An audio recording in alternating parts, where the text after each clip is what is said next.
या ताकत का मजा लेने का चाहते हैं। आप कंफ्यूज मत होइएगा, न्यूक्लियर वाले दुनिया में सिर्फ कैरियर यूएस के पास है और फ्रांस के पास है। उसके अलावा न्यूक्लियर पावर्ड कैरियर किसी के पास नहीं, चाइना के पास नहीं है। इनफैक्ट एक बहुत बड़ी न्यूज़ के बारे में बात करने जा रहा हूँ गाइस। रिसेंटली इंडिया ने अपना एयरक्राफ्ट बना लिया है। आपको बता दूं कि एक शिप है जिसके अंदर तकरीबन इंडिया ने जो बनाई है उसके अंदर 16,000 लोग पूरे आ सकते हैं, कि जिसको आप छोटा एक शहर भी कह सकते हैं, जहां से इंडिया के फाइटर जेट फ्लाई कर सकते हैं और टेक ऑफ भी कर सकते हैं।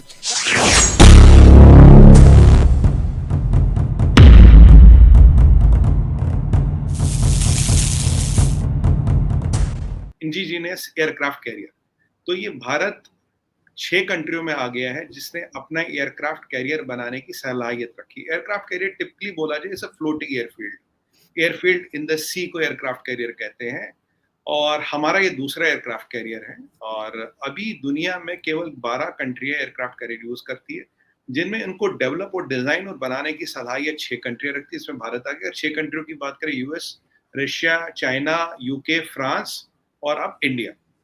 तो ये एक बहुत बड़ी बात है। दुनिया में करीब आरजू जी 41 एयरक्राफ्ट कैरियर है टोटल, जिसमें से 50% से ज्यादा यूएस नेवी यूज करती है। यूएस नेवी के पास 11 वो 1 लाख टन डिस्पोर्टेड डिस्प्लेसमेंट वाले या उससे भी बड़े 11 कैरियर है, कोई कहता है 12 भी है।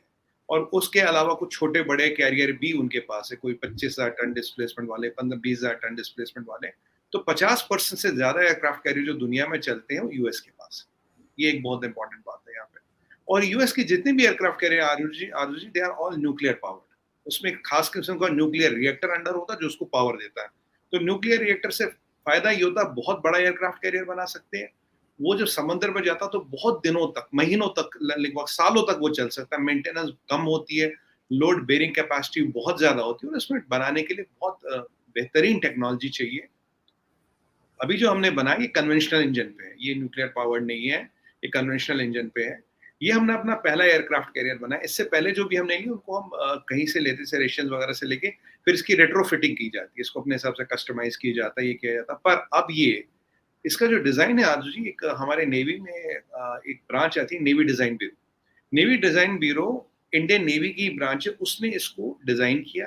कोचिन शिपयार्ड हमारे कोचिन में केरला में जगह है जहां ये बना, और इसको बनाने में करीब 12-13 साल लगे। 2 साल इसलिए डिले हुआ कि एक खास किस्म का लोहा जो इसमें लगता है वो रशिया से आना था। अब आरजू जी हुआ क्या, रशियंस ने एक बार बोल दिया हम लोहा नहीं दे रहे, कुछ कारण थे क्योंकि हम पहले उनसे लेते थे, अब हमने अपना बनाना शुरू किया, जो भी है। तो फिर हमें 2 साल उसको डीआरडीओ के साथ मिलके फिर वो लोहा डेवलप करना पड़ा, स्टील अथॉरिटी ऑफ इंडिया को, और वो हमने किया और बनाया। इसलिए इसमें 2-3 साल ज़्यादा टाइम लगा जो हमारा शेड्यूल था। इसके 4 फेज़ ऑफ सी ट्रायल्स थे जो कंप्लीट हो गए। ये पहले नेवी को हैंडओवर किया गया था पर सी ट्रायल्स होने थे। अब जब सी ट्रायल्स कंप्लीट हुए तो आज इसकी commissioning it is formally inducted into the navy. अब इसकी बात करें तो 262 मीटर की इसकी लेंथ है। ये करीब 30 जहाज इस पे डॉक हो सकते हैं, फिक्स विंग, फ्लाई विंग, और इस पे यूएवीज भी डॉक हो सकते हैं। इसकी जो ब्रेड्थ है डेक की वो 62 मीटर्स है और इसका वाटर डिस्प्लेसमेंट 45,000 टन है। तो इसका ना ऐसे होता है 45-55 लाख टन तक है, उससे थोड़े बड़े भी जाते हैं कुछ इसके। तो ये एक ये है, तो रिकॉर्ड कम है। लागत करीब $3 बिलियन है। तो $3 बिलियन में इतना बड़ा एयरक्राफ्ट कैरियर बनाना बहुत बड़ी बात है। उससे भी बड़ी बात है अब हमें सलाहियत आ गई है एयरक्राफ्ट कैरियर बनाने की। अगर आप हमने इसको मेड इन इंडिया बनाया, अपनी टेक्नोलॉजी से बनाया, खर्चा बहुत कम आया, लोकल एम्प्लॉयमेंट हुई, पैसा सारा कंट्री के अंदर आया, डिजाइन है, इंप्रूवमेंट है, एएमसी स्पेयर्स मेंटेनेंस के लिए किसी पे डिपेंडेंट नहीं है इसमें। और 30-35 जहाज करीब काफी होते हैं। आपने जैसे बताया 1700 सेलर इस पे ट्रैवल कर सकते हैं। और नेवी का आप ऑलरेडी कहना कि हमें तीसरा भी चाहिए, क्योंकि एक मेंटेनेंस में जाए या रिपेयर्स में जाए तो हमेशा 2 तैनात रहेंगे।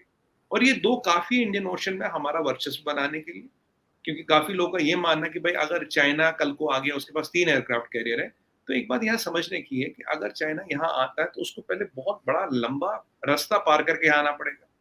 दूसरी बात, हम चाहे तो अंडमान जो हमारी कमांड, एक कॉन्सेप्ट है फर्स्ट आइलैंड चेन्स और अंडमान का string of wire, we can block them there. और आरजू जी अगर वो अपने आर्मडा यहाँ भेजेंगे तो साउथ चाइना सी में कौन रहेगा?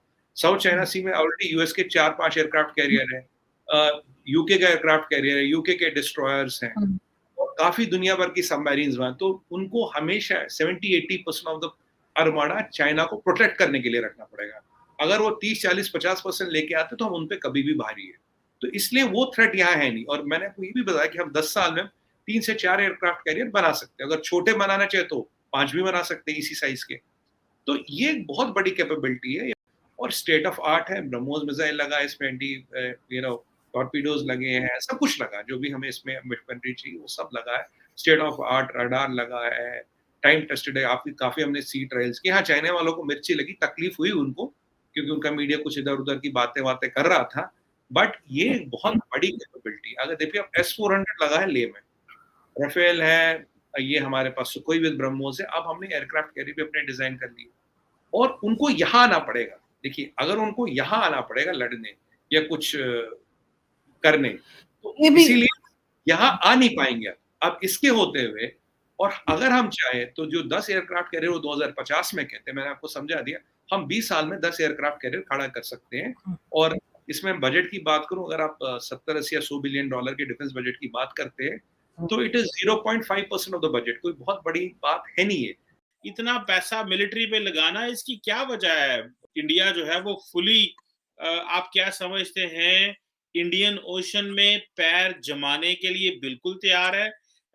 इंडिया के मिलिट्री डिजाइन्स जो हैं वो आहिस्ता आहिस्ता सामने आते जा रहे हैं, तो वो जो एक इंडिया का पुराना चेहरा हुआ करता था वो बदल रहा है। इसकी तो जो हमारा एयरक्राफ्ट कैरियर है, ये देखिए हमारे साथ दो साइड में कोस्ट है, यहाँ और वहाँ।